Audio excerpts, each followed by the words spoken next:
A renewed effort on environmental protection is now possible with the launch of the St. Christopher and Nevis Conservation Foundation, or SCNCF, on 3rd December 2022, representing a collaboration between the public and private sectors. Initial focus will be on the St. Kitts Forest Reserve and conservation on the Nevis Peak. According to Brenda John, chairperson of the SCNCF, the foundation provides an avenue for small projects that together result in significant advancement in environmental protection on St. Kitts and Nevis.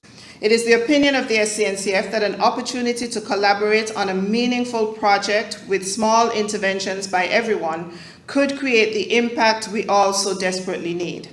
For that reason, the SCNCF today launches its pilot initiative named, and I don't want you to run away when I say the name, it's Enhancement and Conservation of Local Carbon Sinks. This project invites government agencies, non-government organizations, and businesses to submit proposals that will advance the work of revitalization, expansion of use, and development of policies to manage the Central Forest Reserve in St. Kitts and Nevis. Central Forest Reserve in St. Kitts and the Nevis Peak, which I assume everyone knows is in Nevis. The possibilities for inclusion by all eligible stakeholders is expansive. The SCNCF has put in place a management system that allows entities that would otherwise not have qualified for grant funding because of their organizational structures or the lack thereof can apply under special guidelines. The success of this initiative will be demonstrated by, number one, more stakeholders engaged in meaningful environmental conservation, number two, enhancement of the Central Forest Reserve and Nevis Peak, and thirdly, development of policy guidelines. In expressing support for the work of the foundation, Dr. Joyelle Clark, the minister with responsibility for the environment, said it was important to update environmental legislation passed decades ago to reflect the current realities, inclusive of livelihoods now dependent on tourism and environmental tours. The National Conservation and Environmental Protection Act, NCEPA, which was passed in 1987. So you could imagine that that's about 27.